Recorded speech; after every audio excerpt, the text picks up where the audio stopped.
오늘 특송한 곡의 제목이 만나와 매출하기인데 가사를 들어보니 생활 밀착형 찬송 같습니다. 넘치지도 않고 부족하지도 않게 매일매일 공급해 주시는 하나님이란 가사가 참 우리 생활 가운데 피부에 와닿는 그런 가사가 아닌가 생각합니다. 저는 오늘 뒤에서 그 모습을 지켜보면서 저는 이제 부모님 슬하에 있을 때 4남매였는데 주로 3형제가 나가서 찬양을 했죠. 고등학교 때. 형은 테너를 하고 동생은 소프라노를 하고 나는 베이스를 하고 그래서 세 사람이 나가서 주로 특성을 할 때가 많이 있었습니다만은 오늘 이제 배 집사님 부자간에 나와 있는 모습을 보고 선뜻 생각이 드는 것이 야, 부자간에 내가 찬양해 본 경험은 없었구나. 아버지랑 같이 나가서 찬양해 보지는 못했구나. 그런 생각이 들면서 한편 영혼은 복되다. 이것이 나중에 저도 수십 년 전 추억을 고등학교 때 추억을 이야기하고 있지 않습니까? 영혼도 나중에 그렇게 나이가 들고 세월이 들어서 또 아버지와 찬양했던 또 동생들이랑 찬양했던 이것이 신령적으로 얼마나 아름다운 영적 추억이 될까 그런 생각이 드는 시간이었습니다. 자주 또 말씀드리고 또 말씀드립니다만 저는 강단에만 서면 조급합니다. 왜? 시간이 너무 부족해서 오늘도 양이 너무 많은데 그래서 오늘도 오면서 그렇게 말했습니다. 여보, 내가 강단에서 6월 29일 계시록 17장 설교를 하기를 시작한 이후로부터 2달이 넘도록 내 서랍에는 설교하지 못한 내용들이 지금 가득 차 있다.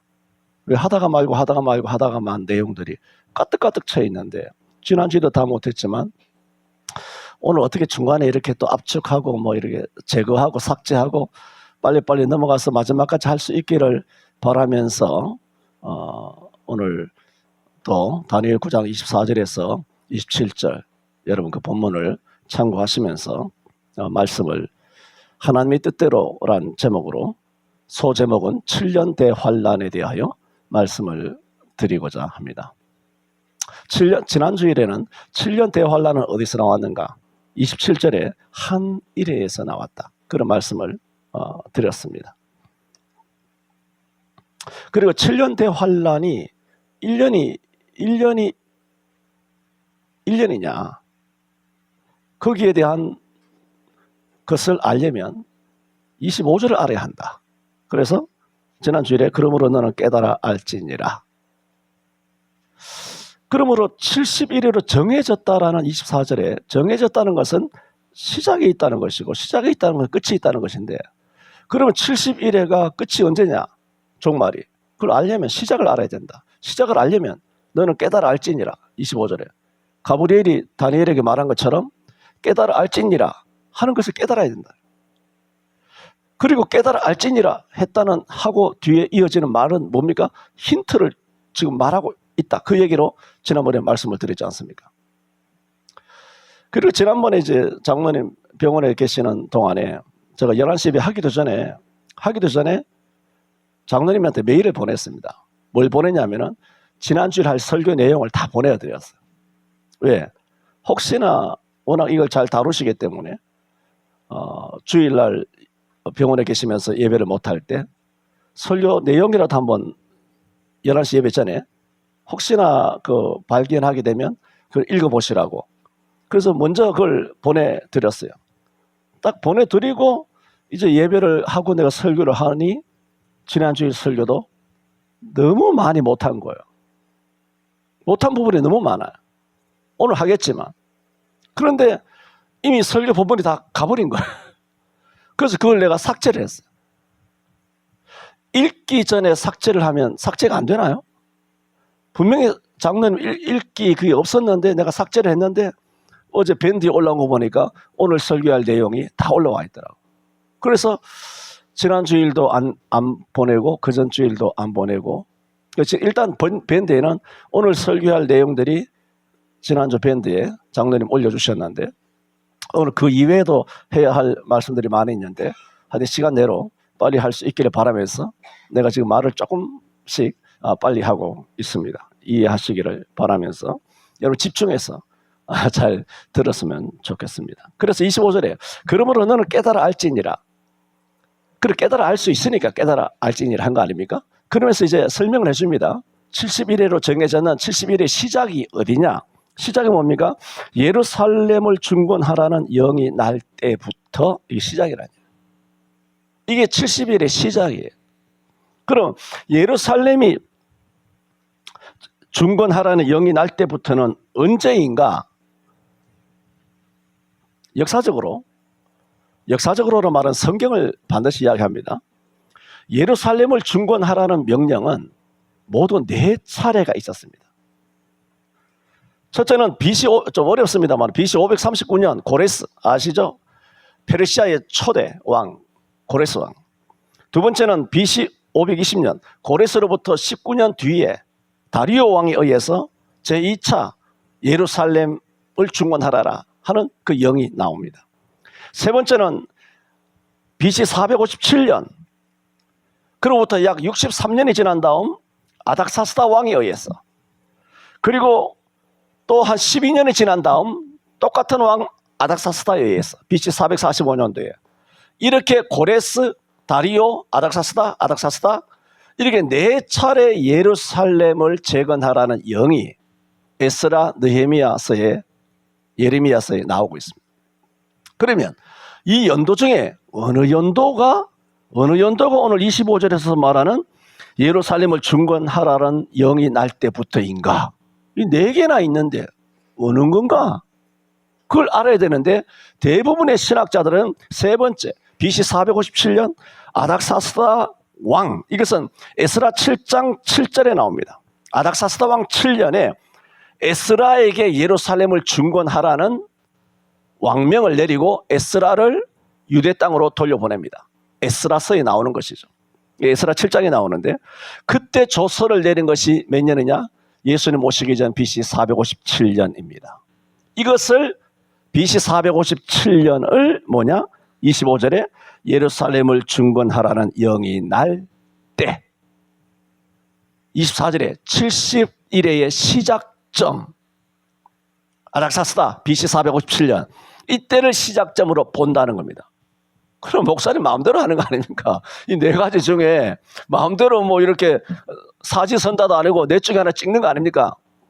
왜 이것이 아닥사스다 BC 457년이 정확하냐 하면 그 다음에 보세요.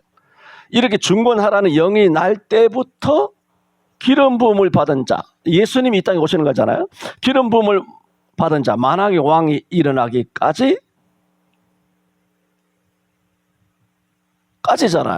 그 몇 일회가 지나느냐? 7일회와 62일회가 지나요. 69일회. 그러면 자 보세요. BC 457년에 아닥사스다 7년에 예루살렘을 중건하라는 영이 BC 457년에 기원전이잖아요. 457년에 영이 일어나서 이것이 맞는지 안 맞는지 알려면 이때부터 기름 부음을 받은 자 곧 왕이 오실 때까지 그 사이가 얼마가 되느냐? BC 457년에서 7일회와 62일회가 지나면 뭐냐? 기름 부은 자가 왕으로 온다는 거예요. 그럼 예수님이 기름 부음을 받은 그 시점을 딱 봐서 이것이 여기서 말하는 7일회와 62일회를 더하는 69일회와 시간이 딱 맞아 떨어지면 아닥사스다 BC 457년이 맞는 거예요. 그렇죠? 그럼 7일회와 62일회는 더하면 69일회지 않습니까? 69일회를 그러면 전에도 말씀드린 것처럼 여기서 말하는 71회 이게 70년이냐? 아니면 1회를 7 드리기 때문에 7을 곱해서 490이냐? 그러면 7일회는 7을 곱하면 49년 62일회를 곱하면 434년 434년을 다 7일회와 62일회를 지나면 기름 부은 자 곧 왕이 임한다고 한 이것을 합하면 이게 다 합하면 어떻게 되나요? 계산을 해보면 457년이 되죠. BC 457년에 아닥사스다 왕이 라고 기점을 가정을 한다라면 이것이 진짜 아니냐 하는 겁니다. 아니면 고레스냐? 앞에 다리오냐? 아니면 아닥사스다의 네 번째 명령이냐? 그걸 알려면 이 BC 457년부터 예수님이 기름 부음을 받으시는 데까지 7일에와 62일에 69일에와 시간이 딱 맞아 떨어지게 예수님이 오시면 맞는데, 그럼 이것이 얼마냐? 7일에 더하기 62일에 하면 69일이잖아. 69일에인데 69를 곱하기 1에 들이니까 곱하기 7. 그래, 1회를 꼭 말하자면 1년이 1년이냐 그 얘기잖아요. 상징적인 것이 아니라 진짜 1년이냐. 그러면 곱해보는 겁니다. 69 곱하기 7을 하면 453년이 되죠. 457년이 되죠. 457년이 돼요. 그럼 BC 457년이 아니죠. 483년이 되죠. 그러면 아닥사스다 7년에 BC 457년에서 483년이 지나면 483년에서 457을 빼면 26이잖아요. 26. 그리고 기원전 다 빼고 이해가 되죠? 칠판에 있으면 좋겠는데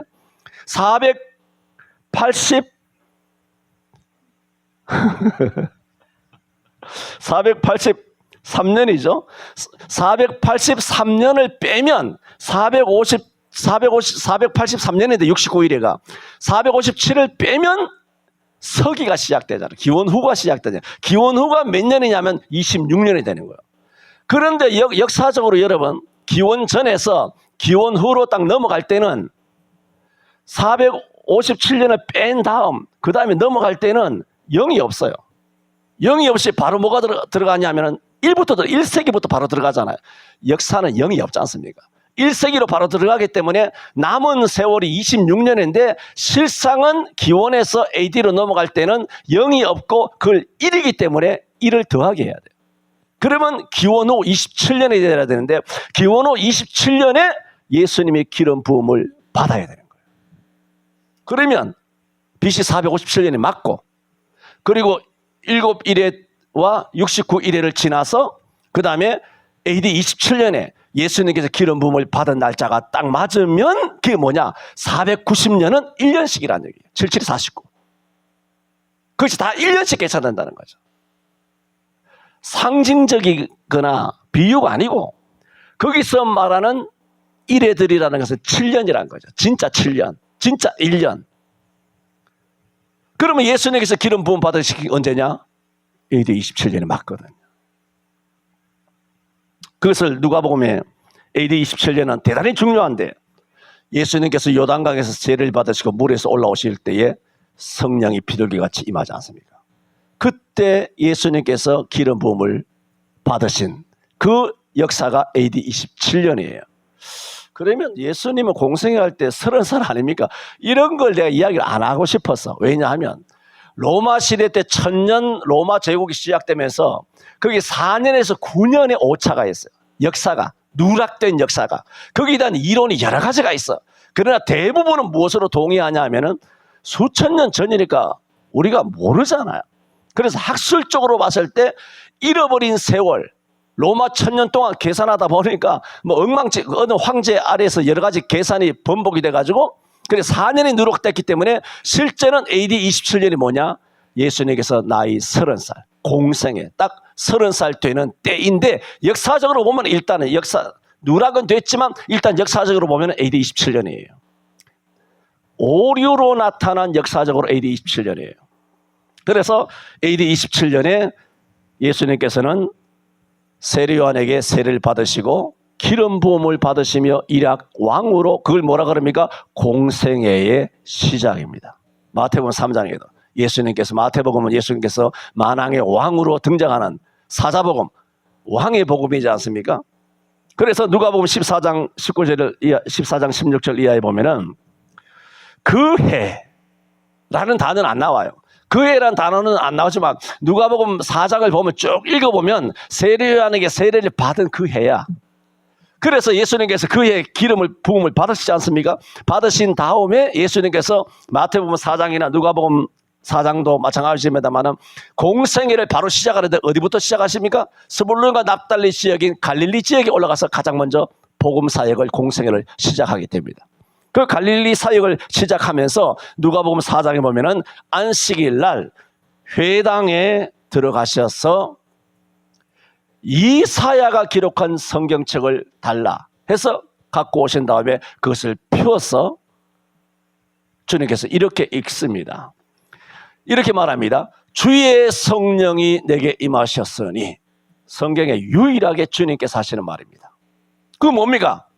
내가 기름 부음을 받은 자 왕이 일어나기까지 7일회와 62일회가 지난 다음 일어난 왕 나다는 걸, 그것을 증명하기 위하여 이사야 성경을 찾아서 읽으실 때 아무 성경이나 주님께 읽는 것이 아니지 않습니까? 예수님이 하나님이기 때문에, 전능하기 때문에 모든 것을 하나님 말씀대로 정확하게 이루시기 위하여 이사야 성경을 찾아서 읽으신 그 내용을 누가복음 4장 16절 이하에 기록되어 있는데, 그 첫머리가 뭐냐? 주의 성령이 내게 임하셨으니. 이사야 성경인데 이사야 성경을 읽고 주님이 말씀하시는 것은 내게 임했다는 겁니다. 그걸 선포하는 거예요. 그러면서 이는 가난한 자에게 복음을 전하게 하시려고 내게 기름을 부으시고 나를 보내사 포로된 자에게 자유를, 눈먼 자에게 다시 보게 함을 전파하며 눌린 자를 자유케 하고 주의 은혜의 해를 전파하게 하려 하심이라. 이렇게 성경책을 찾아 읽으셨어요? 중요하다 그랬지 않습니까? 이것을 다 읽으신 다음에 주님께서 하시는 말씀이 이 말이 너희에게 임하였느니라. 충격적인 메시지입니다.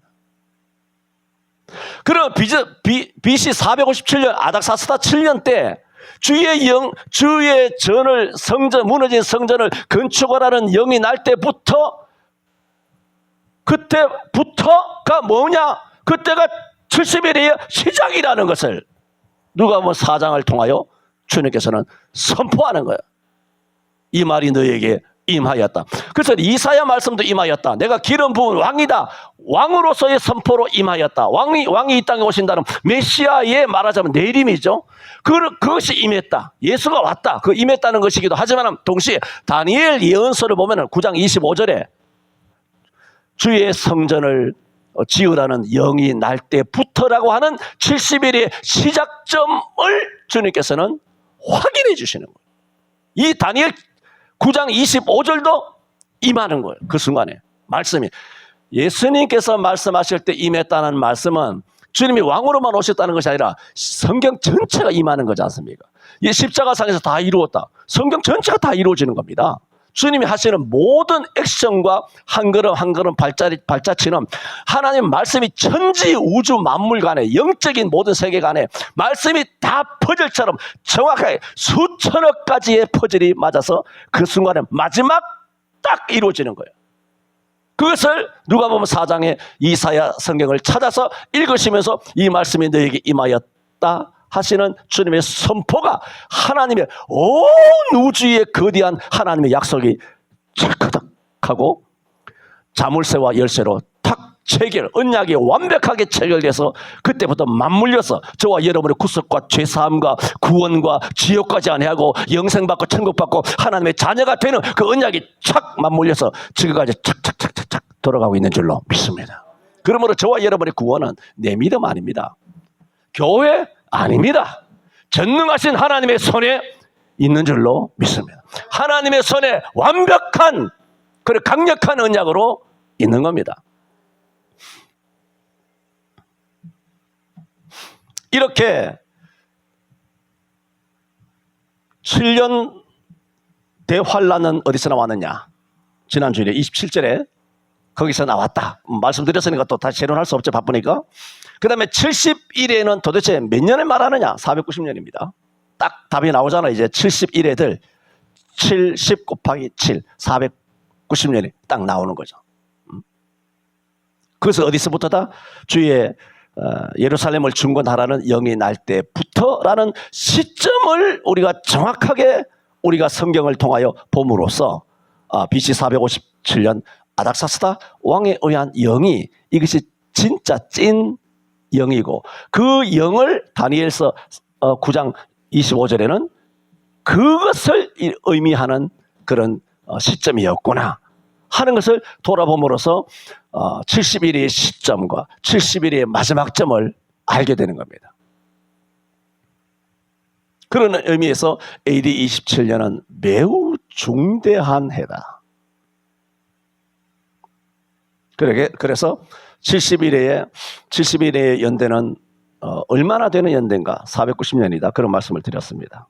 다음에 7년 대환란의 의미를 대해서 이제 7년 대환란은 뭐냐? 71회가 뭐냐? 그걸 말씀드리자 시간을 쭉 말씀드리지 않습니까?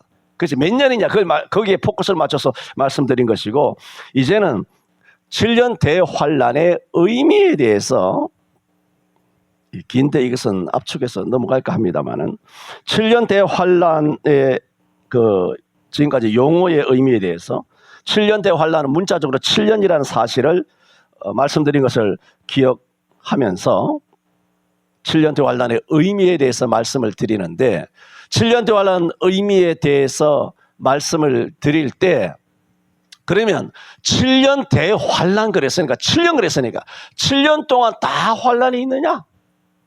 그 7년 대환란 의미죠. 이 구체적인 것은 다음 주일 날 말씀을 드리게 되겠는데 7년 대환란이 7년 동안 다 대환란이냐? 그 다음 주에 말씀드리려고 그랬습니다.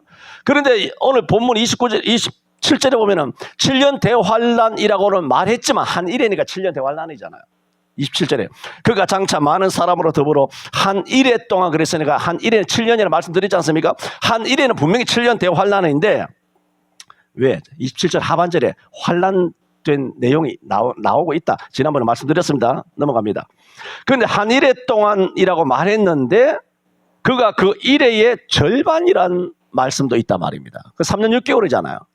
일회의 절반. 그래서 다음 주일날 7년 전부 다가 대환란이냐? 그런데 오늘 본문을 보면은 3년 6개월 전반은 언약을 굳게 정하고 그 다음에 일회의 절반에는 예배 못하게 제사와 예물을 금지하고 잠포하고 미운 물건이 그야말로 더러운 것 음란한 것이 거룩한 자리에 앉는 날개를 의지하여 설 것이요 한 이런 3년 후반 일회의 절반이라고 말한 부분도 있기 때문에 우선은 일회의 절반의 의미에 대해서 드립니다. 일회의 절반은 분명히 3년 반이죠.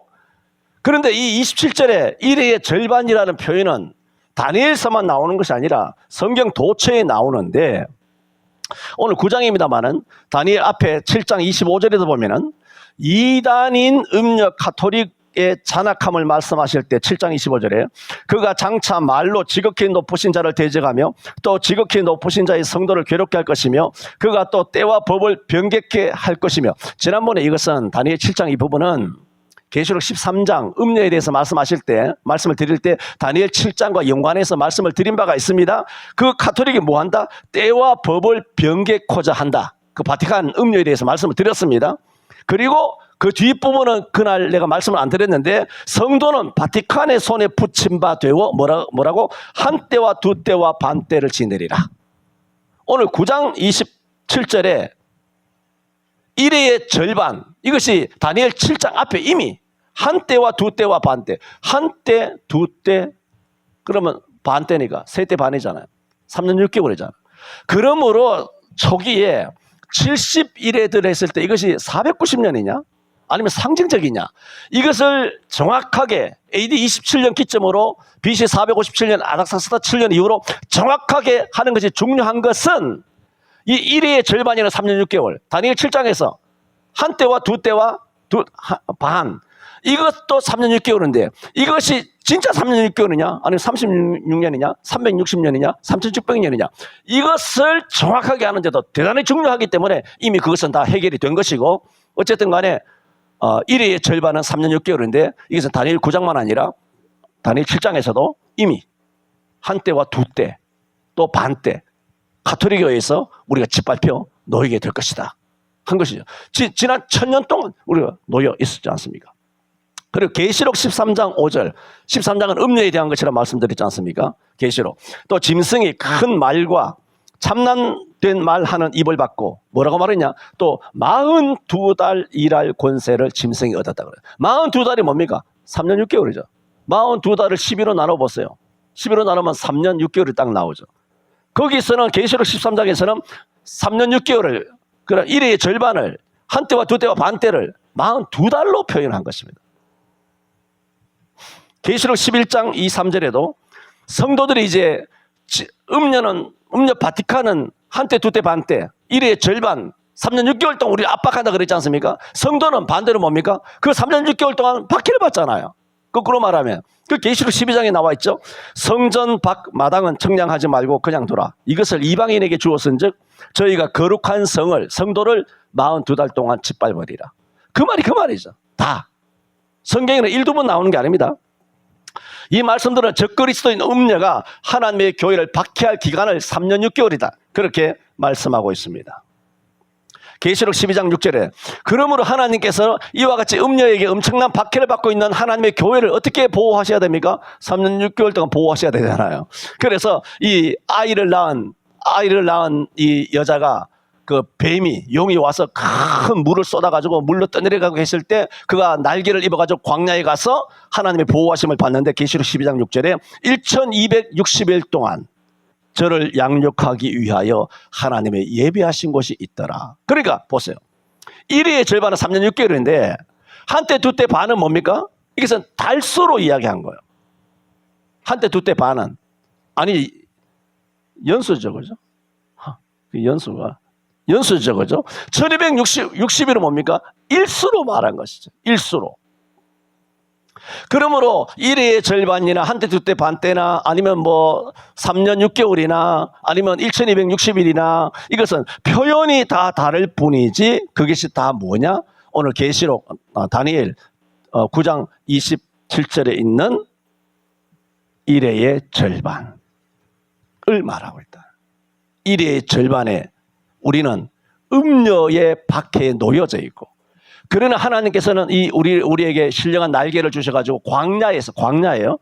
예수님도 광야에 나가시잖아요. 광야에 나가서 하나님의 보호하심을 받는 그것이 다니엘서부터 시작해서 계시록에도 여러 번 그렇게 반복해서 나오고 있으므로 역사적인 모든 교회는 1회의 절반을 똑같은 의미로 인정하고 있습니다. 그러므로 보세요. 요 단락의 결론으로 말씀드린다면 그러므로 다니엘 9장 27절의 1회의 절반 혹 3년 반은 다른 어떤 식으로도 해석해서는 안 되는 거다. 그런 얘기입니다. 다른 어떤 식으로 70일을 다른 어떤 식으로도 해석하면 안 된다. 그것은 세때 반, 42달, 1260일이라는 성경적인 무슨 표현? 삼중적인 강조예요. 흔들지 말라는 거예요.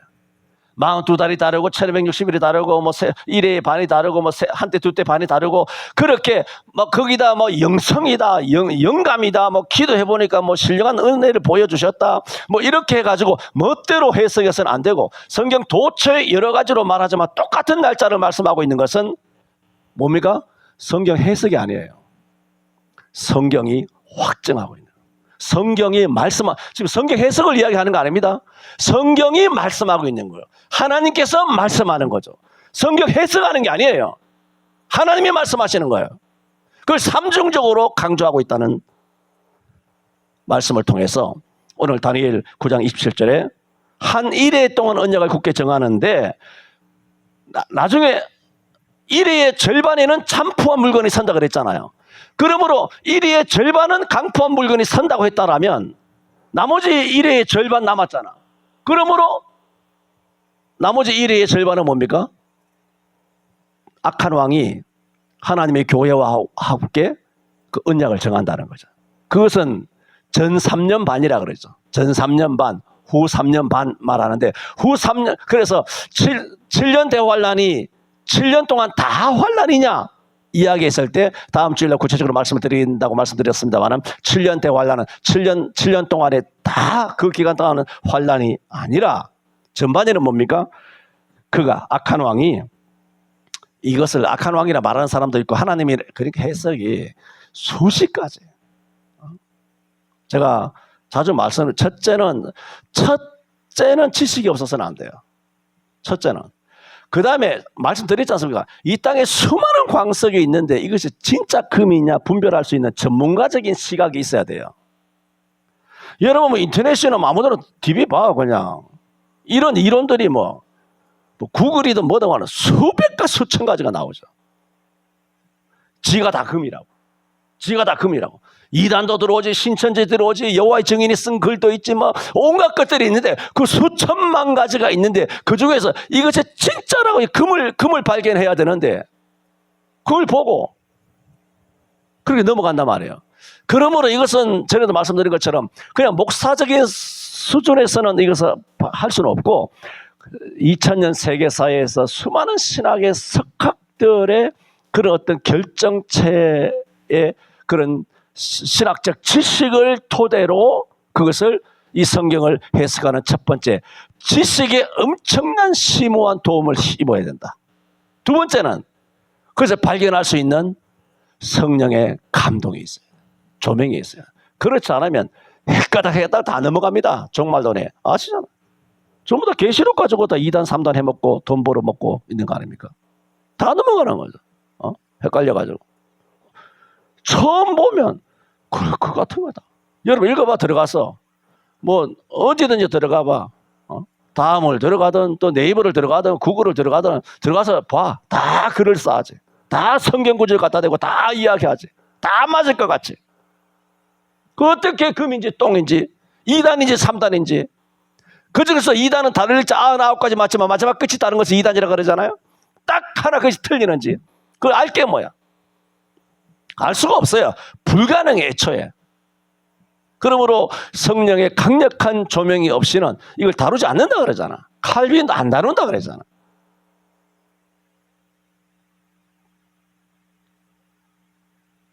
그래서 7년이 다 환난은 아니다. 그래서 다음 주에 구체적으로 말씀드립니다만은 그러므로 그가 그 일회의 절반에라고 했기 때문에 앞에는 언약을 정하고 일회의 절반 그랬으니까 전 3년 반은 언약을 정하고 그 일회의 절반은 뭡니까? 후 3년 말이 되는 거죠. 자동적으로.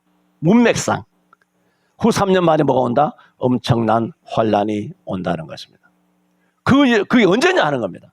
그것을 이제 우리가 이 환난의 종말에 어디쯤 지나가느냐 하는 것을 알기 위해서 지금까지 계속 말씀을 드리고 있는 거 아닙니까? 그런데 이것을 알려면 세월이 많이 갑니다.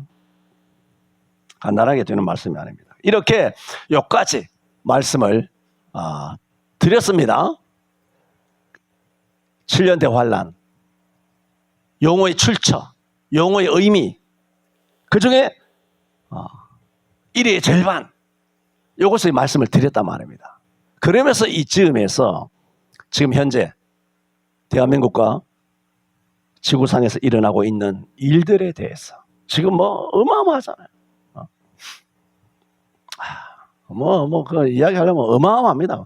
말하자면 윤통이 이야기한 것처럼 우리나라는 일거에 척결됩니다. 이거 아무것도 아닙니다. 일거에 척결되는데 그 시점이 언제냐는 거 그거 모르죠. 내가 9월 15일 날 인천 상륙작전 그랬지 않았습니까? 그렇게 될 확률이 상당히 높아지고 있습니다. 그래서 일거에 척결되는데 대한민국에서 일어나는 온갖 범죄 사건, 뭐 노란봉투법, 무슨 상속세 아니면 뭐 여러 가지 뭐 상법 개정이라든가 이런 것에 대해서 아무 염려하지 마세요. 우리나라 뭐 시행사가 망하게 되고 실업자가 늘게 되고 재벌을 압박하고 재벌을 털고 전혀 염려하지 마세요. 전에도 말씀드린 것처럼 문재인과 이재명 빨갱이들은 다 계획이 있습니다. 바티칸에 다 계획이 있잖아. 다 그 뒤에서 흔드는 거 아니에요. 다 엄청난 계획들이 있는데 하나만 말씀드린다면 노란봉투법은 간단합니다. 노란봉투법이 있으니까 국내 기업이 탈출해야 되잖아요. 못합니다. 사업 못합니다. 대한통운 미국으로 안 가냐?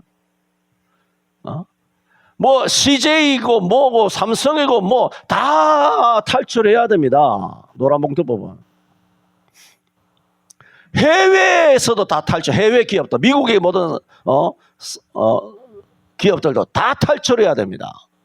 지금 빨갱이들의 큰 그림을 이야기합니다. 뭐 아시겠습니다만은 선교사님하고 밥 먹으러 가면서 한번 말씀을 드렸습니다만은 노란봉투법의 목적이 뭐냐면 이러면 나라 망한다. 어떻게 키운 나라인데 나라 망한다. 우리는 다 이제 실업자 되고 이제 우리가 또 베트남처럼 필리핀처럼 거주국가 베네수엘라나 아르헨티나처럼 우리 거주국가 되게 됐구나. 이런 걱정하지 마시기를 바랍니다. 하나님을 보시기를 바랍니다. 계시록 17장 17절 하나님이 자기 뜻대로 노란봉투법을 하든 지가 뭘 하든가 하나님이 자기 뜻대로 할 마음을 저에게 줘서 한 뜻을 이루게 하시는 거예요. 무슨 뜻? 그들이 스스로 무덤을 파도록. 바티칸이 스스로 무덤을 파지 않습니까? 말씀을 드릴 거예요.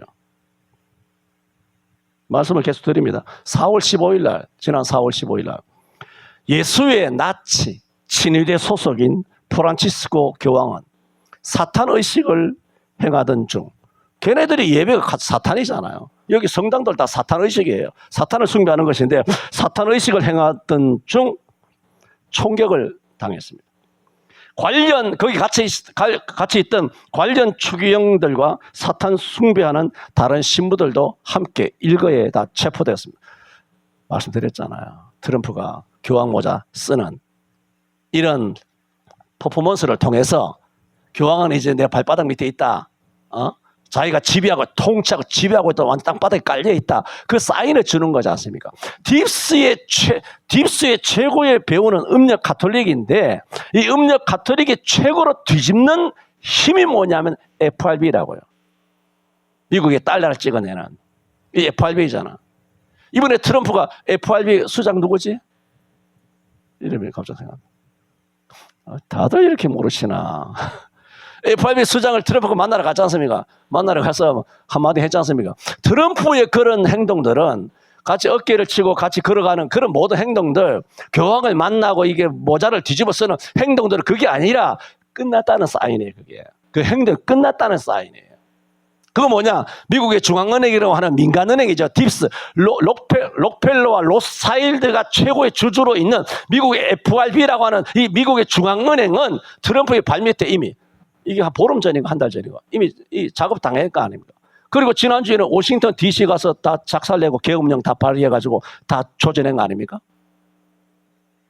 그게 딥스가 행하는 큰 것이 뭐냐면 하나는 FRB고 미국 땅이 아니에요. 미국에 있으면서도 로스차일드 땅인 바티칸의 땅인 워싱턴 DC, 워싱턴 주 말고 워싱턴 DC는 미국 땅이 아니라 외국 땅이라고. 그 땅이 미국령이 아니에요. 이게.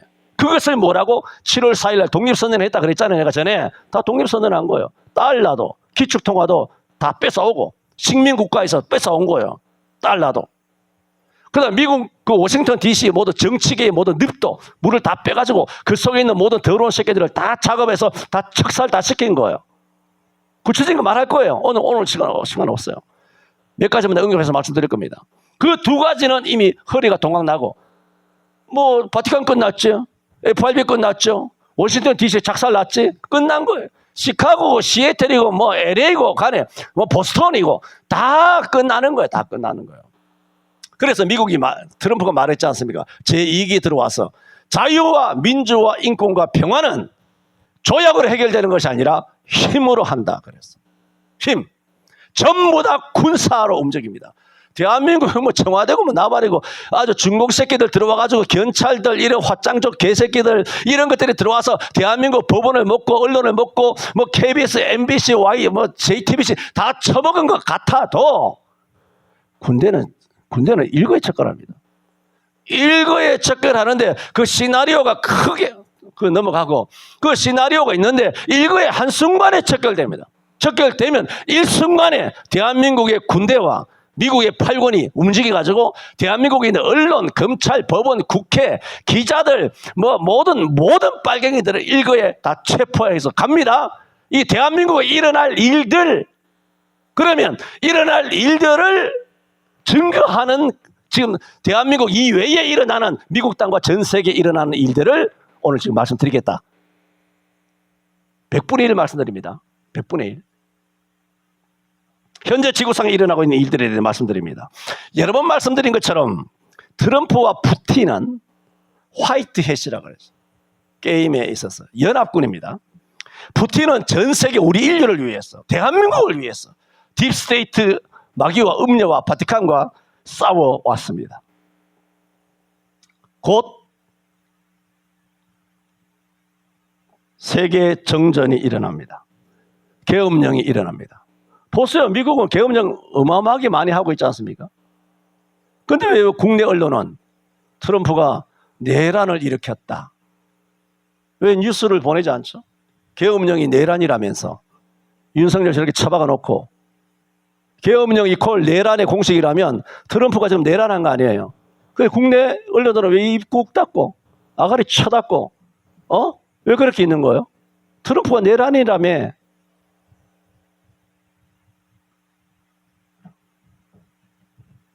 계엄령이 선포되었습니다. 대량 체포가 일어나고 있습니다. 전 세계적으로 정전이 파도처럼 밀려오지만 전 세계 모든 도시가 동시에 정전이 발생하는 것이 아니므로 무작위처럼 보일 수 있습니다. 그동안 거리를 조용히 유지하기 위해서 계엄령이 선포됩니다.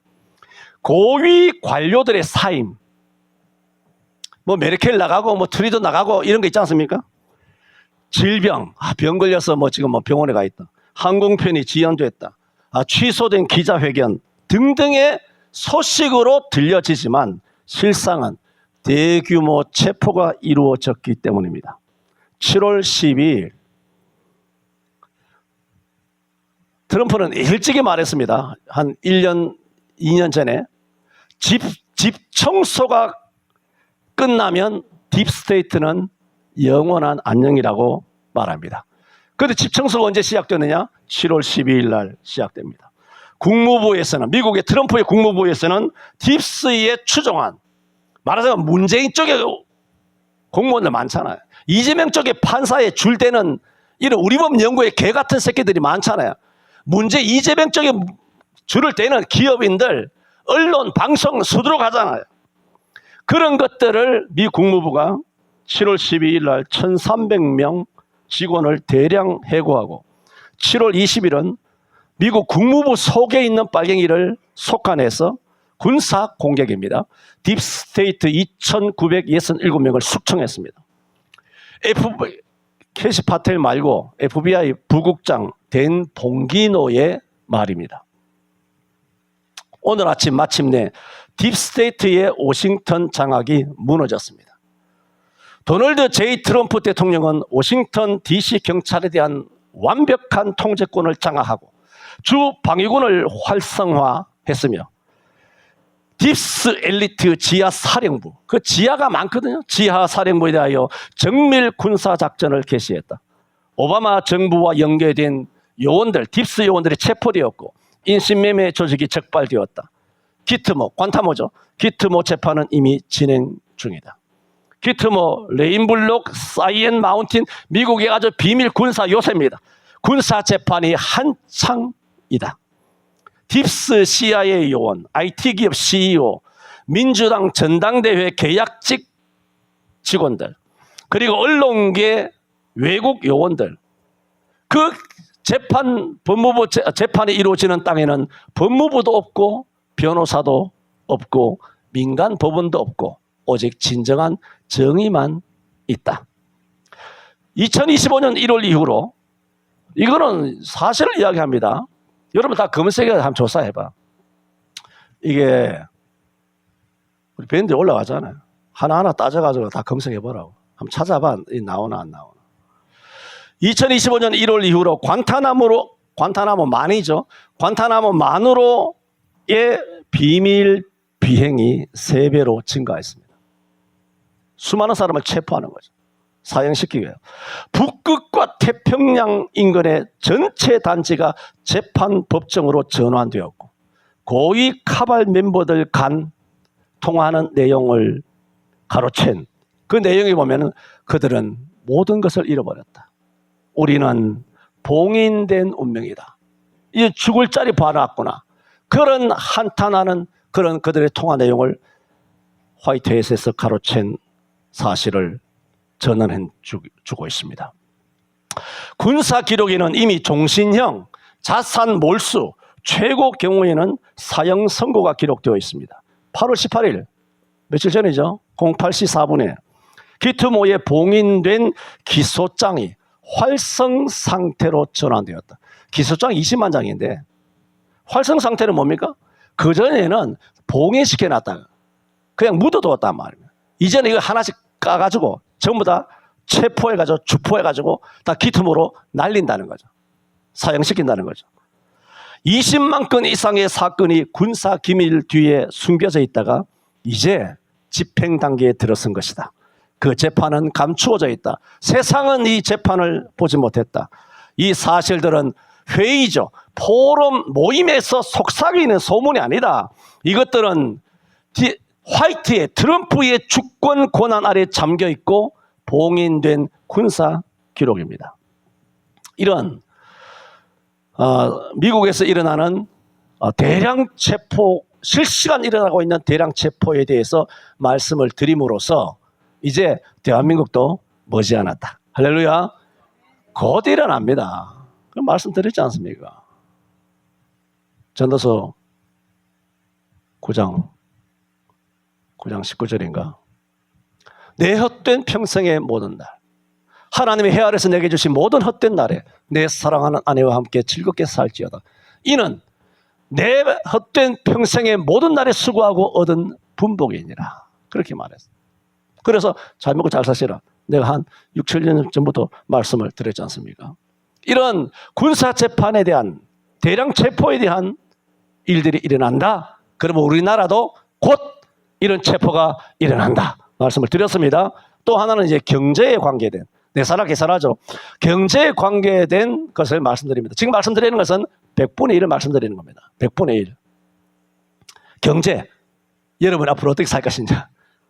또 군사적인 재판 이외에 세계 통화 초기화가 일어난다. 달러는 죽는다는 것입니다. 이거 뭐 이야기가 복잡하고 세계 통화 트럼프가 그렇게 한다는 것입니다.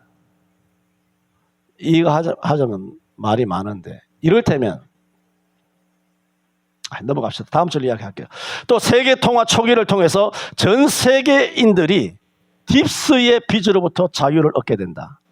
그런 일이 벌어지게 되면 몇 주간 은행은 일시정지라고 말할 겁니다. 입출금이 안 된다고. 위성은 재조정, 뉴스 자막에는 오류, 법원은 봉쇄, 앵커는 병가라고 TV에서 말할 것입니다. 하지만 이것은 국민들을 속이기 위한 연출일 뿐입니다. 이 총통화 초기는 딥스가 지배해온 통화를 초기화함으로써 종이화폐 가치를 근본위 화폐로 바꾸는 글로벌 통화가 재설정되는 것을 말합니다. 그러면 기존 원장은 0이 됩니다. 생각해봤어요. 은행의 채무, 채권, 국민은행 원장이 제로가 됩니다. 우리 빚이 제로가 된다.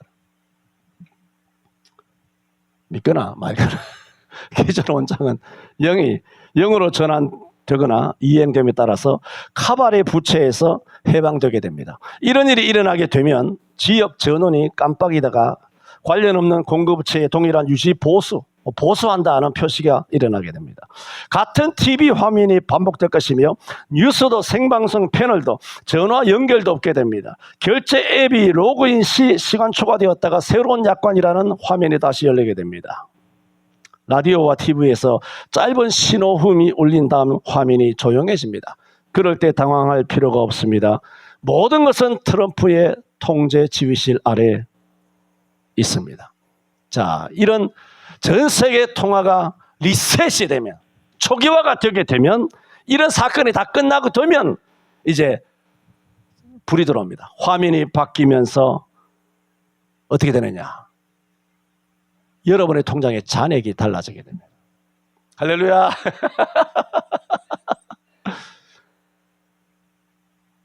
안 믿는 사람 손 들어봐.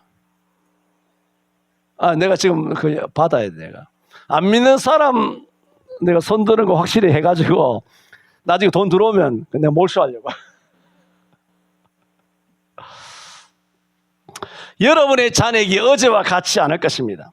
잘 들어서 학자금 대출과 신용 대출, 그것은 마감으로 표시가 될 것입니다.